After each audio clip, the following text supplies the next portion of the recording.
जोहार, आप देख रहे हैं फास्ट ट्रैक न्यूज झारखंड, जो आपको रखे अपडेट। झारखंड में ईद, सरहुल और रामनवमी के लिए व्यापक सुरक्षा व्यवस्था की गई है। मुख्यमंत्री हेमंत सोरेन के निर्देश पर 10,000 से अधिक अतिरिक्त बल, जिसमें जैप, आईआरबी और गृह रक्षक शामिल हैं, तैनात किए गए हैं। मध्य पूर्व में तनाव के बीच तेल कंपनियों ने 20 मार्च 2026 को प्रीमियम पेट्रोल की कीमतों में आज 2.09 प्रति लीटर तक की बढ़ोतरी की है। इस वृद्धि का असर झारखंड में भी दिख रहा है। रांची में प्रीमियम पेट्रोल आज 107.46 प्रति लीटर हो गया है, जिससे आम आदमी की चिंता बढ़ गई है। रांची में प्रकृति पर्व सरहुल 2026 केकड़ा पकड़ाई और जल रखाई रस्मों के साथ शुरू हो गया है। राजधानी भक्ति के रंगों में सजी है, जहां शनिवार को भव्य शोभा यात्रा निकलेगी। इसके साथ ही प्रकृति संरक्षण का संदेश देने के लिए 20 से 22 मार्च तक प्रकृति 2026 अखिल भारतीय बसंत कला शिविर का आयोजन किया जा रहा है। झारखंड पात्रता परीक्षा जेट अब 26 अप्रैल को आयोजित होगी, जिसे पहले 29 मार्च को होना था। झारखंड लोक सेवा आयोग ने अपरिहार्य कारणों से परीक्षा स्थगित की है। अभ्यर्थी 24 से 30 मार्च तक आयोग की वेबसाइट पर अपनी पसंद के 3 परीक्षा शहरों का चयन अवरोही क्रम में कर सकते हैं। राजधानी रांची में निजी स्कूलों की मनमानी फीस वृद्धि रोकने के लिए उपायुक्त की अध्यक्षता में एक जिला स्तरीय समिति गठित की गई है। स्कूलों को परिसर में सामग्री बेचने या अनिवार्य खरीद के लिए बाध्य करने पर रोक लगाई गई है। उल्लंघन करने पर RS 50,000 से RS 2.5 लाख तक का जुर्माना और मान्यता रद्द करने की कार्रवाई हो सकती है। रांची हाई कोर्ट ने रांची विश्वविद्यालय के institute of legal study ILS में नए शैक्षणिक सत्र के लिए छात्रों के नामांकन पर रोक लगा दी है। यह फैसला बार काउंसिल ऑफ इंडिया के मानकों का पालन न करने के कारण आया है, जिसमें योग्य प्रिंसिपल और स्थायी शिक्षकों की कमी शामिल है। धनबाद वन विभाग अंतर्राष्ट्रीय वन दिवस पर व्यापक अभियान चला रहा है। यह पहल पेड़ पौधों के संरक्षण, विस्तार और जन जागरूकता पर केंद्रित है। टुंडी में सर्वाधिक वन क्षेत्र है, जबकि तोपचांची अपनी प्राकृतिक सुंदरता के लिए प्रसिद्ध है। SBI बरहेट शाखा में 5.40 करोड़ रुपए की धोखाधड़ी के मामले में ईडी ने पूर्व बैंक मैनेजर मनोज कुमार की संपत्ति जब्त की है। मनोज कुमार ने चुनाव लड़ने की चाहत में ग्राहकों के मोबाइल नंबर बदलकर साइबर अपराधियों की मदद से यह धोखाधड़ी की थी।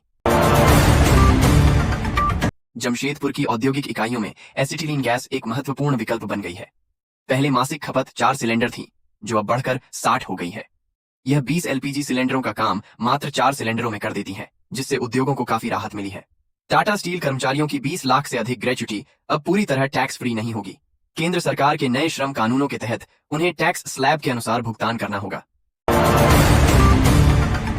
टाटा स्टील और टाटा वर्कर्स यूनियन के अधिकारियों ने केंद्रीय श्रम मंत्रालय से मुलाकात कर ग्रेच्युटी को टैक्स मुक्त करने की मांग की, लेकिन मंत्रालय ने इनकार कर दिया। झारखंड लोक सेवा आयोग JPSC ने झारखंड पात्रता परीक्षा 2024 झारखंड एलिजिबिलिटी टेस्ट 2024 को लेकर महत्वपूर्ण सूचना जारी की है। आयोग द्वारा जारी प्रेस विज्ञप्ति के अनुसार पहले यह परीक्षा 29 मार्च 2026 को आयोजित होने वाली थी, लेकिन अपरिहार्य कारणों से इसे स्थगित कर दिया गया है। अब यह परीक्षा नई तिथि 26 अप्रैल 2026 को आयोजित की जाएगी। पलामू कमिश्नर कुमुद सहाय ने शुक्रवार को मेदिनी राय मेडिकल कॉलेज एंड हॉस्पिटल और पलामू जिला परिवहन कार्यालय का निरीक्षण किया है। निरीक्षण के बाद कमिश्नर ने पलामू, गढ़वा एवं लातेहार के अधिकारियों के साथ राजस्व की समीक्षा बैठक भी की। राजस्व की समीक्षा बैठक के दौरान कमिश्नर ने अधिकारियों से कहा कि वित्तीय वर्ष का अंतिम महीना चल रहा है। अधिकारी सरकार के राजस्व को बढ़ाने के लिए सभी जरूरी कदम को उठाएं और प्रयास करें। झारखंड में चिकित्सा शिक्षा को एकीकृत और सुदृढ़ बनाने की दिशा में राज्य सरकार ने बद्धा कदम उठाया है। हेमंत सोरेन के नेतृत्व में चल रही महागठबंधन की सरकार ने झारखंड स्वास्थ्य विज्ञान विश्वविद्यालय रांची को क्रियाशील बनाने की प्रक्रिया तेज करते हुए डॉ. सुधीर कुमार गुप्ता को इसका पहला कुलपति नियुक्त किया है। हजारीबाग जिले में एक शिक्षिका और रसोइया की लड़ाई इन दिनों सुर्खियों में है। दोनों में महज 4 केले को लेकर ऐसा झगड़ा हुआ कि मामला थाना पहुंच गया। शिक्षा विभाग ने पूरे मामले के लिए जांच कमेटी बना दी है। मामला उत्क्रमित उच्च विद्यालय सिंदूर का है। बोकारो जिले में बीती रात गोमिया में ट्रैक्टर से टकराने के बाद 2 अलग अलग सड़क हादसों में 3 लोगों की मौत हो गई। घटना भले ही 2 अलग अलग थाना क्षेत्रों में घटी है, लेकिन ट्रैक्टर एक ही है, जिससे टकराने के बाद तीनों की जान गई। पहली घटना गोमिया थाना क्षेत्र के तुलबुल गांव की है। यहां बाइक पर सवार एक शख्स चंद्रकिशोर प्रसाद की मौत हो गई थी।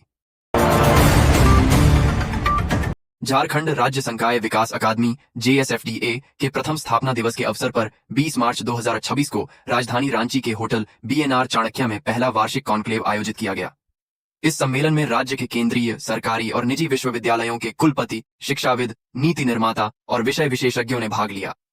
कार्यक्रम का उद्देश्य उच्च शिक्षा के क्षेत्र में सुधार, नवाचार और बेहतर शासन व्यवस्था को लेकर व्यापक विमर्श करना रहा।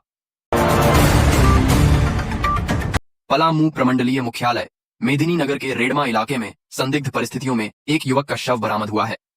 मृत युवक के शरीर पर कपड़िल्हे नहीं है। मृत युवक की पहचान पलामू के नावा बाजार थाना क्षेत्र के चनेया गांव निवासी सौरभ कुमार के रूप में की गई है। पुलिस ने शव को कब्जे में लेकर पोस्टमार्टम के लिए अस्पताल भेज दिया है। 21 मार्च को दो महत्वपूर्ण पर्व एक साथ मनाए जाएंगे। सरहुल और ईद 21 मार्च को है। इसे देखते हुए राजधानी रांची में सुरक्षा के पुख्ता इंतजाम किए गए हैं। राजधानी रांची में सुरक्षा के लिए 5000 फोर्स की तैनाती की गई है। वहीं कंट्रोल रूम से सीसीटीवी कैमरे के माध्यम से पूरे शहर पर निगरानी रखने की व्यवस्था भी की गई है। युवाओं को रोजगार संबंधी सटीक और व्यवस्थित जानकारी उपलब्ध कराने की दिशा में झारखंड सरकार एक नई पहल की तैयारी में है।